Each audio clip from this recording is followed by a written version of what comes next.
Sudan, একটা নাম আজ যার অর্থ শুধু রক্ত আর অশ্রু। 2 বছরের ভয়াবহ গৃহযুদ্ধে প্রাণ হারিয়েছে 1.5 লাখেরও বেশি মানুষ। সেনাবাহিনী ও আধা সামরিক বাহিনী র্যাপিড সাপোর্ট ফোর্সেস বা আরএসএফ এর সংঘাতে দারফুরের এল ফাশের শহর পরিণত হয়েছে এক মৃত্যুপুরীতে।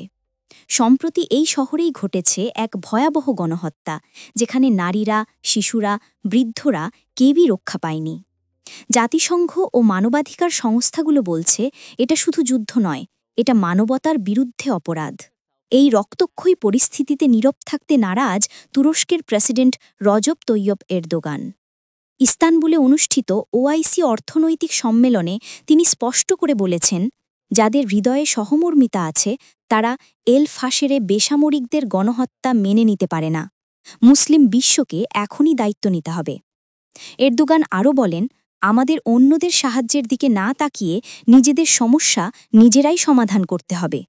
এই কঠিন সময়ে সুদানের জনগণের পাশে দাঁড়ানোই আমাদের মানবিক দায়িত্ব। এদিকে দারফুর থেকে পালিয়ে আসা মানুষদের মুখে শুধু একটাই শব্দ, ভয়। তারা বলছেন আরএসএফ বাহিনীর হাতে আটক, নির্যাতন, ধর্ষণ আর হত্যার শিকার হয়েছেন হাজারো মানুষ।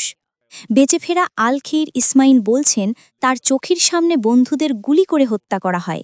অন্যদিকে তাহানি হাসান জানান, আমাদের পোশাক ছিঁড়ে ফেলা হয়, বাচ্চাদের সামনে আমাদের অপমান করা হয়। সুদান আজ রক্তে ভেজা, তবুও আশার আলো একটাই, মানবতার পাশে দাঁড়ানো। এরদোগানের আহ্বান যেন শুধু কথায় নয়, বাস্তবে প্রতিধ্বনি তোলে। মুসলিম বিশ্ব যেন সত্যিই এগিয়ে আসে, কারণ মানবতা আজ সেখানে মরছে, প্রতিদিন, প্রতি মুহূর্তে।